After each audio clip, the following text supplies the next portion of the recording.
Peace, blessings, alafia. This is your brother Kepra Pata, also known as Falowo Fayemi. Last time we talked about Ejiogbe. Today we're going to talk about Oyekun Meji.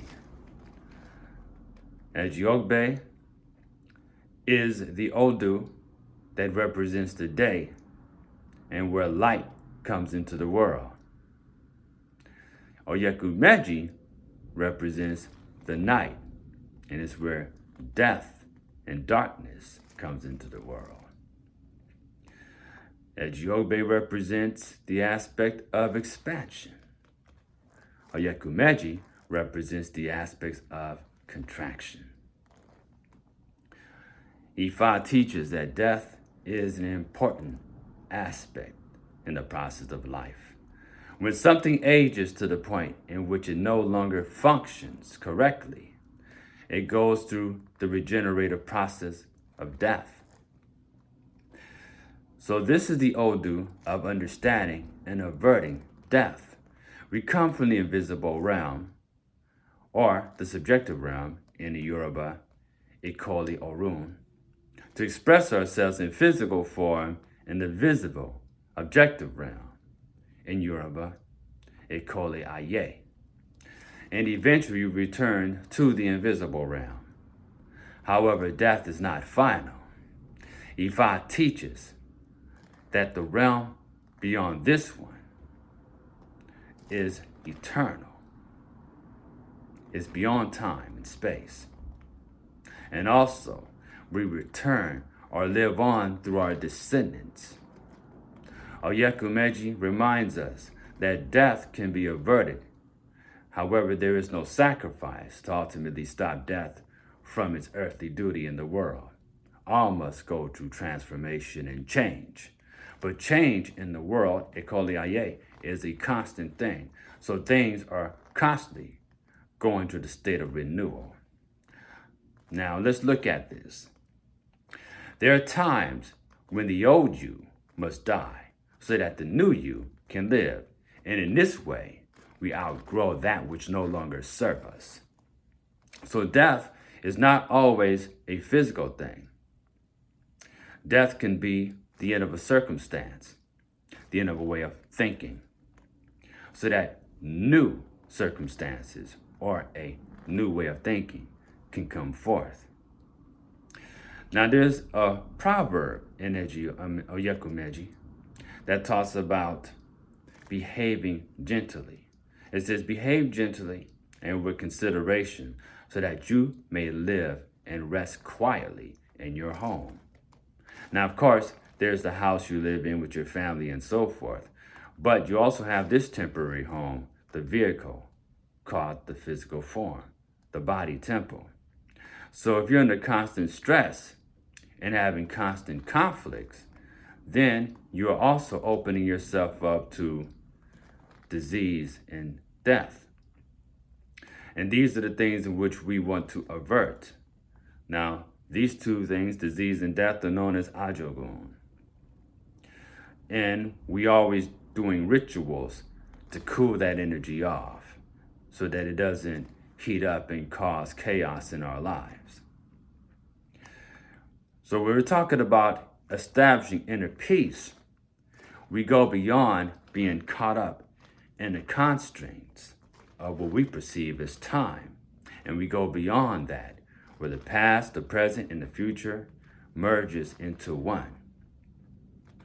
And in this moment, you're experiencing eternity. However, the physical form, the physical world, it has to go through constant change and transformation. So, like being in the eye of the storm or the hurricane, you learn to move with the storm and not get caught up and tossed into oblivion. Now, Ifa teaches that death was looking at humanity as a snack, and that Arumula was given the means and the wisdom to avert death. Arumula is said to be the spirit of destiny, So when we connect with our destiny, we're connecting with that part of us which is eternal, even though it is to help us fulfill this mission that we have chosen when we have come to the physical plane known as Earth. When we're out of alignment, we tend to feel anxious, even sick. When you do not fulfill your purpose in this plane, it is like you have died 1,000 deaths. And I'm not talking about the transformations that are considered beneficial, but you're feeling like you're in a state and you're suffering a fate worse than death because you're not going the direction in which you're supposed to be moving. So sometimes death comes along to destroy these things that is interfering with our growth. Sometimes we have to experience the death of the ego in order to move forward in life, because it is the ego that could be holding us back when we're identifying with the ego. Now, everything serves a purpose, including ego. However, you want to become the master of the ego and not allow the ego to become a master of you. Because when you identify with ego, then you are identifying with the false God. So we constantly find ourselves going through the death of ego so we can go through renewals and transformation. When you come across new knowledge, you have also went to the death of a certain way of looking at the world, because now you've acquired more information, which means that you are evolving and transforming. So death is not necessarily a bad thing. Death is very important. In fact, it also teaches that if it wasn't for the physical process of death, the world would be overpopulated. And at the same time, there's a food chain. Now, humanity was considered to be at the top of the food chain. However, when it's all said and done, death is at the top of the food chain. And death is always going to have his meal at some point.